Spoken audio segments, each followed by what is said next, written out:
Hola camarada, te doy la bienvenida a un nuevo episodio de Explicando las Sagas. En esta ambiciosa serie nos hemos propuesto el reto de explicar los mitos y leyendas detrás de cada una de las 104 sagas que existen en Magic the Gathering.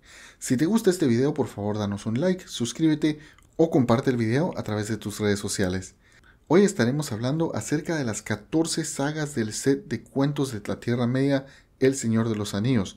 Antes de comenzar, me gustaría darle un agradecimiento enorme a Andrés Lowe por su ayuda con la edición y la revisión de este contenido, y Andrés es un gran experto en todo lo que es materia del Señor de los Anillos. Si no has visto nuestro video al respecto, por favor míralo, y espero que venga la segunda parte pronto. De verdad tengo mucha esperanza que Andrés y Teresa tengan tiempo para grabar otro episodio. Así que nuevamente hoy estamos analizando las sagas del Señor de los Anillos. La canción de Elendil es el poema más largo que aparece en El Señor de los Anillos, y cuenta la historia de un famoso navegante de la Tierra Media. Milenios antes de los eventos que ocurren en El Señor de los Anillos, otro conflicto mucho más grande y épico azotó a los pueblos de Tierra Media. Este conflicto principalmente fue contra un ser llamado Melkor, también conocido como Morgoth. Sauron era un sirviente de este vil ser, y otro personaje bastante problemático en ese tiempo era un elfo llamado Fëanor, quien estaba obsesionado con unas joyas que él mismo había creado, llamados los Silmarils. Fëanor, celoso de los Silmarils, estaba listo a lanzarse a la guerra contra cualquiera que llegara tan solo a tocar un Silmaril. Tras milenios de conflicto en la Tierra Media, todo parecía perdido, y era imposible pedir ayuda a los dioses, ya que los Valar habían cerrado el camino a Valinor. Viendo la desesperación, Elendil, un gran marinero mitad elfo y mitad humano, cuya vida fue objeto de profecía y reverencia entre los elfos, y cuyo mito es bien conocido en la Tierra Media, decidió navegar a Valinor para pedir ayuda de los Valar en persona. Contra toda probabilidad, y enfrentándose a mucha dificultad, Elendil logró su cometido, convirtiéndose en el primer mortal en poner pie en Valinor. Esto estaba prohibido por pena de muerte, pero dado que el motivo de Elendil era noble, y en nombre de los elfos y los hombres, y no para sí mismo, los Valar lo perdonaron, escucharon su súplica y accedieron a ayudarlo.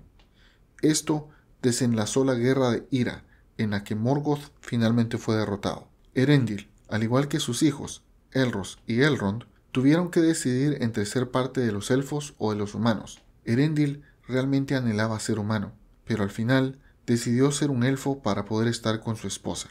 Elros decidió ser humano y es el ancestro de Aragorn, mientras que Elrond decidió ser un elfo, y fue este legado de semielfo de Elrond lo que permitió que su hija Arwen optara por convertirse en mortal. De las siguientes dos sagas voy a hablar juntas porque ambas tratan el mismo tema, y estas son Un anillo para gobernarlos a todos y En la oscuridad atarlos. Estas dos cartas por supuesto hacen referencia al mito central del Señor de los Anillos y su respectivo poema. En la oscuridad atarlos vemos los 19 anillos de poder con el anillo único al centro con su famosa inscripción utilizando el alfabeto Sindarin pero en el lenguaje de Mordor. Esta inscripción la vemos por primera vez en el capítulo La sombra del pasado, en la compañía del anillo, donde Gandalf traduce esta frase y explica que es parte de un poema muy conocido entre los elfos.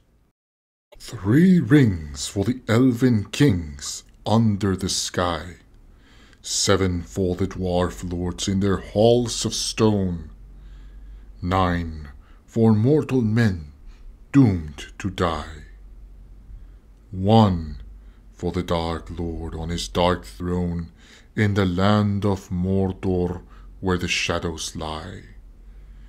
1 ring to rule them all, 1 ring to find them, 1 ring to bring them all, and in the darkness bind them, in the land of Mordor, where the shadows lie. Milenios antes de que Frodo tuviera el anillo, ocurrió la Guerra de la Última Alianza. La Última Alianza se refiere a la coalición de elfos y humanos que se unieron en oposición a la invasión de Sauron. La alianza fue el resultado de una iniciativa liderada por Gil-galad, alto rey de los Noldor, y Elendil, quien ahora gobernaba en Arnor y Gondor, descendiente de los reyes de Númenor. Durante 5 años se prepararon para el conflicto.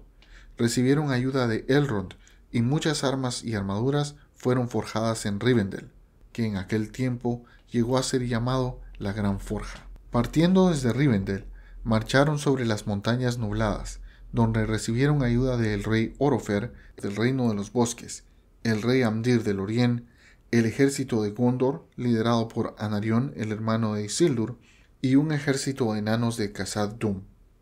La batalla definitiva ocurrió un tiempo después en Mordor, en las planicies de Dagorland, donde la alianza triunfó, pero no sin sufrir grandes pérdidas. Miles de hombres, elfos y enanos cayeron en la batalla, y Amdir y su ejército fueron brutalmente vencidos en los pantanos muertos, donde sus rostros aún pueden ser vistos en el agua.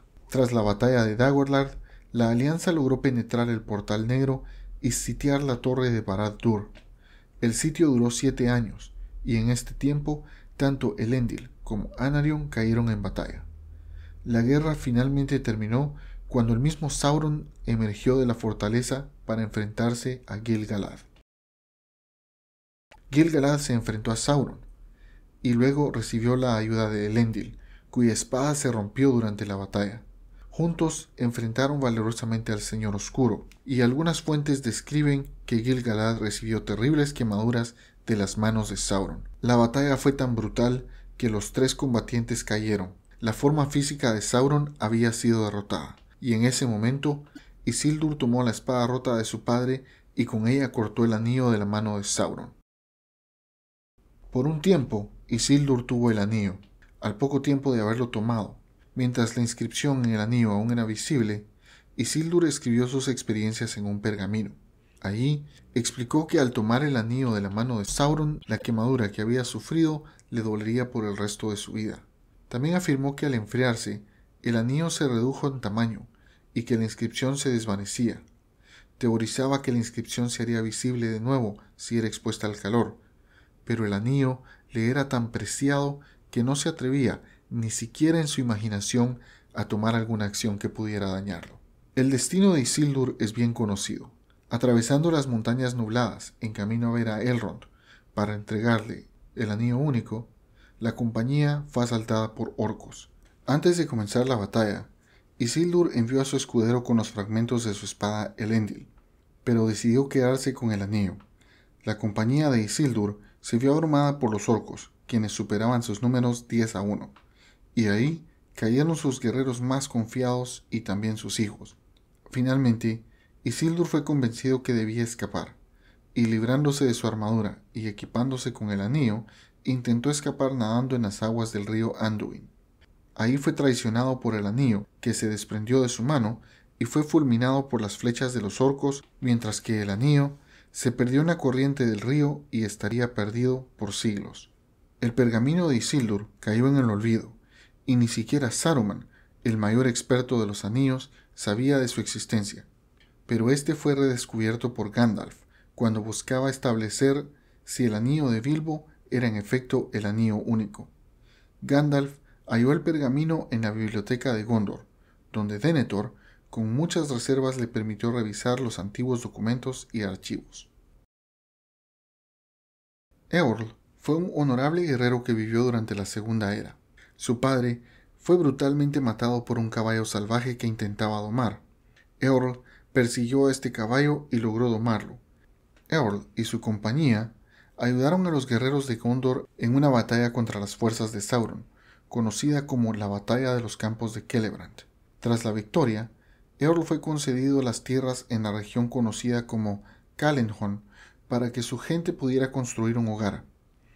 Allí fundó lo que se convertiría en el reino de Rohan, y juró que siempre que Gondor necesitase ayuda, Rohan vendría a su auxilio. Es en honor a Eorl que los caballeros de Rohan son llamados Eorlingas, y es por su juramento que intervinieron durante el asedio de Minas Tirith.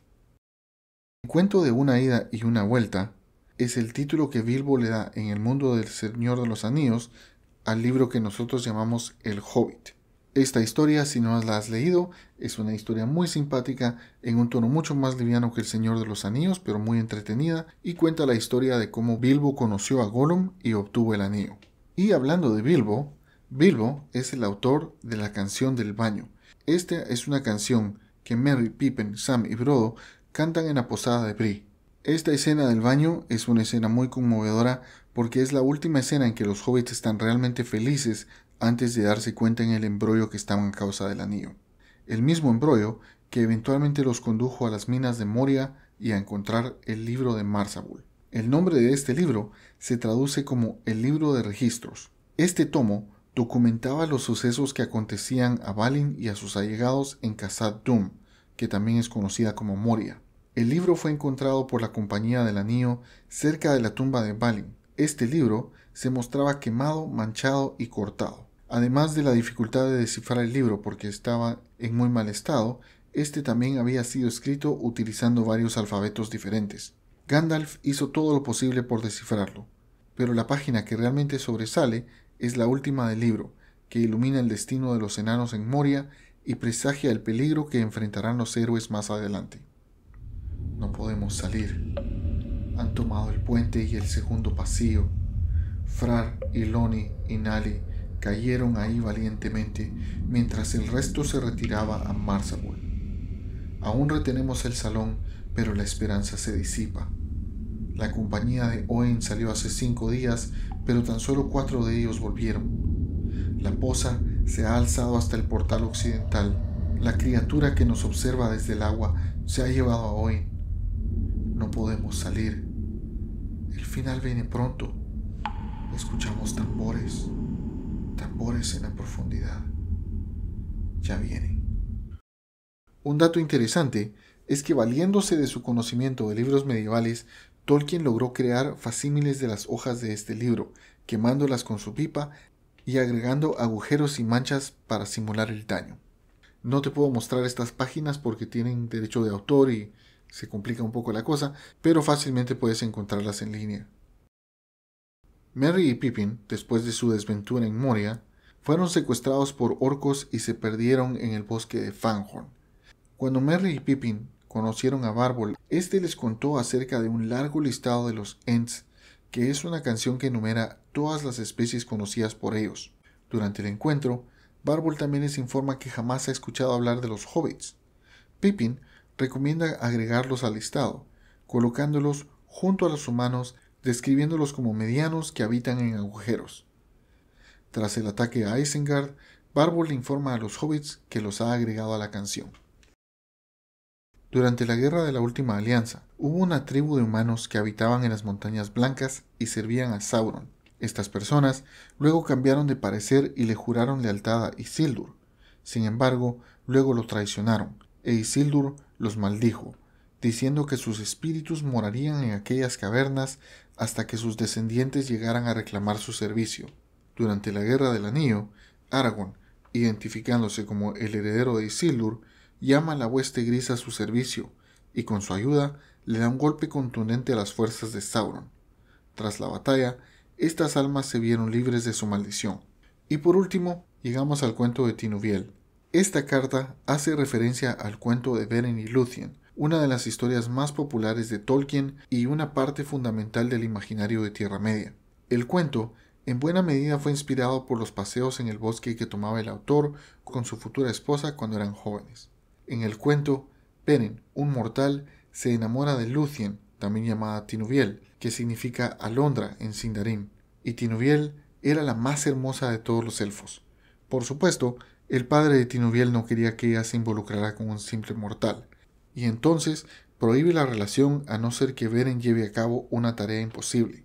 Le exige que debe marcharse y que al volver debe estar empuñando un Silmaril. El relato nos lleva desde los bosques de los elfos hasta las profundidades de los calabozos de Morgoth y está lleno de sorpresas. Aquí no contaré lo que sucede en la historia, la dejaré para que la leas, ya que si te gusta El Hobbit o El Señor de los Anillos, seguramente disfrutarás de este cuento. Como siempre, si has llegado hasta aquí, te agradezco tu tiempo y tu atención. Yo soy tu tío Pablo, tu tío excéntrico que te quiere tal y como eres y siempre quiere jugar Magic contigo. Si te ha gustado este video, por favor, danos un like, comparte el video o déjanos un comentario. Muy pronto estaremos de vuelta con más contenido. Nos vemos pronto. Chao.